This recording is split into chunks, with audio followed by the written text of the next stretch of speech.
But for more on the federal budget, I'm joined right now by Democratic Representative Jim Himes of Connecticut and Republican Representative Leonard Lance of New Jersey, who have introduced legislation dealing with executive pay at companies who have been bailed out by taxpayer dollars.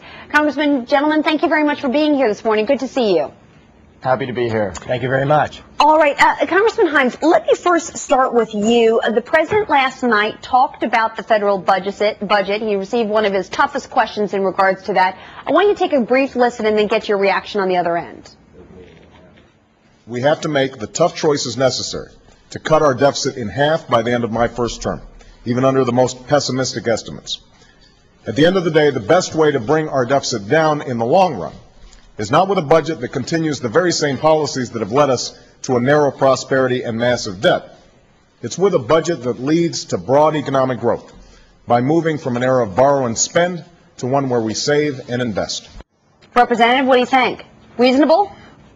Yeah, I think, look, I applaud the president and his budget for being very honest. You know, we're not going to do a lot of supplemental stuff. The American people will see right off what is being spent. I also applaud him for taking on the big issues of this day, energy, health care reform. The one concern I have, which frankly is shared by many members on Capitol Hill, is can we afford this whole thing?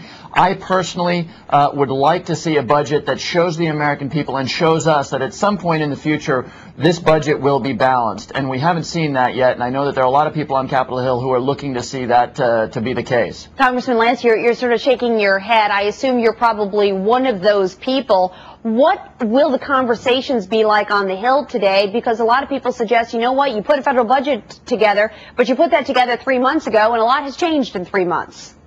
Yeah, I think we have to be concerned about the debt long term.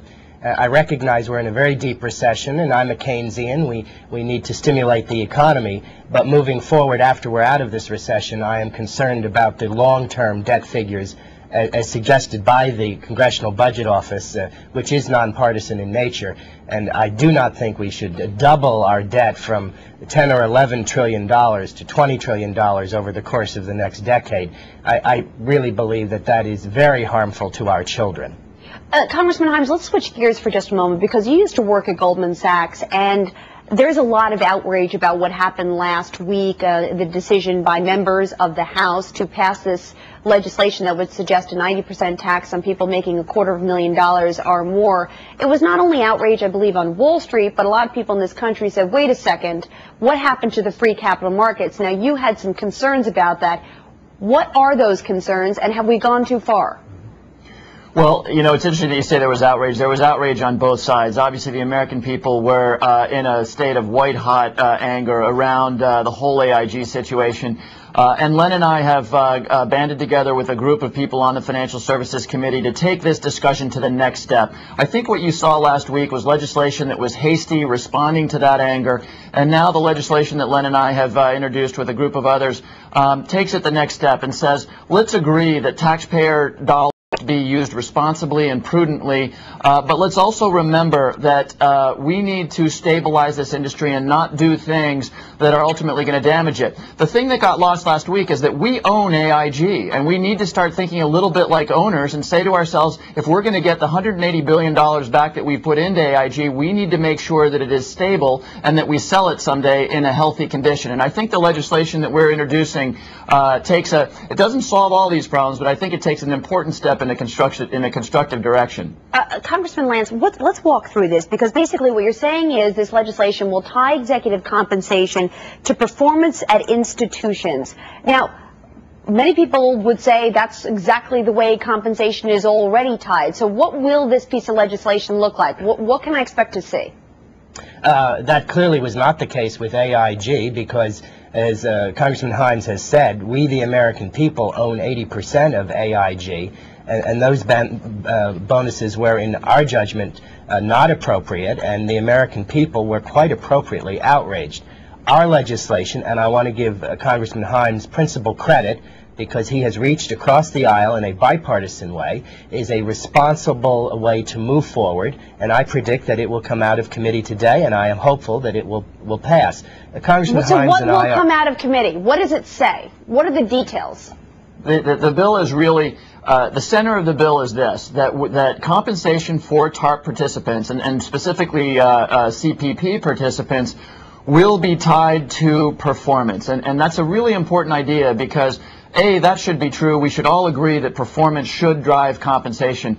The bill asks the Treasury and a variety of the other regulatory bodies to develop standards for performance and reasonableness that will allow us to come together and say, you know what, if you do superbly well within a TARP firm, you hit your targets and you do what you're supposed to do, you'll get well. However, if you fail, if you don't do what you're supposed to do, you won't. And I think that that's a principle that most Americans are comfortable with. So Congressman Lance, just to follow up on that, so then you're suggesting that it is going to be the role of the government or the Treasury Department to determine what those targets are, and therefore, based on the targets that the Treasury Department or lawmakers make, that will then determine whether or not people get compensated appropriately. This is because of the infusion of federal funds, of taxpayer funds. And I think it's important to recognize that the American people are heavily invested in this, and some of these companies would have failed except for the involvement of the American people. Great point. And it's important to remember that this is narrowly targeted at TARP participants. We have a much larger discussion that we as policymakers need to have, which is that compensation structures on Wall Street are part of the reason that we find ourselves where we are today. They were effectively one-way bets, where if you shot the moon and did well, you got paid very handsomely, and of course if it went horribly wrong, as it turns out, we all pay. Now, we need to be very, very careful as we think about the broader implications here. I think we need to think about how do we empower our shareholders, who at the end of the day have the responsibility to make sure that their companies are run well, to make sure that compensation plans outside of the TARP really reward good, long-term, stable performance rather than last Wednesday's trade. Okay, let me ask you guys a question, which is something that you touched on briefly, Congressman Hyams, just moments ago, and that is when you talked about we own AIG. You know, we own 80% of the company. We should have been able to do something about the bonuses. Well, the Fed chairman and the Treasury Secretary are suggesting that we, in essence, don't own the right to make the decisions for these companies because it doesn't fall under the guise of a traditional banking institution. They are asking for unprecedented levels of power. Is that acceptable? Would you agree to give that to them? Let's start with you first, Congressman Hyams. Well, I think the president makes a very good point, which is it turns out we've got this incredibly large shadow banking system capable of taking the same kind of risks that the banking system has historically taken. Now, the federal government has lots of control and ability to seize and control banks because, of course, banks do carry some degree of public protection, whether it's FDIC guarantees. Now it turns out we've got this whole shadow banking system where it's not clear that the government has the power to intervene when things go horribly wrong. So I think that this is a very good point that the president is raising. If these entities that are outside of the banking system can create systemic risk, we as taxpayers, we as policymakers need to be able to look at what they're doing and in cases where we think they're acting irresponsibly, intervene to avoid this world that we find ourselves in today. Congressman Lance, are you prepared to give Geithner and Bernanke that power? I'm prepared to have legislation coming from the Congress, and I think in a bipartisan and in a reasonable way, we will craft legislation in this regard, and we will seek the advice of Secretary Geithner and Chairman Bernanke, but ultimately it is the responsibility of the Congress to pass responsible legislation, not going overboard, but recognizing that there has to be some regulation where there has been none in the past. Congressman, is it constitutional, though? Congressman Lance, I mean, you know, we haven't seen a federal body like this since the Great Depression when the Federal Reserve Bank was created. You know, our own Andrew Judge Napolitano over here at Fox News says this is not a constitution. The Constitution would have to be amended in order for this to occur. You agree with that, Congressman Lance?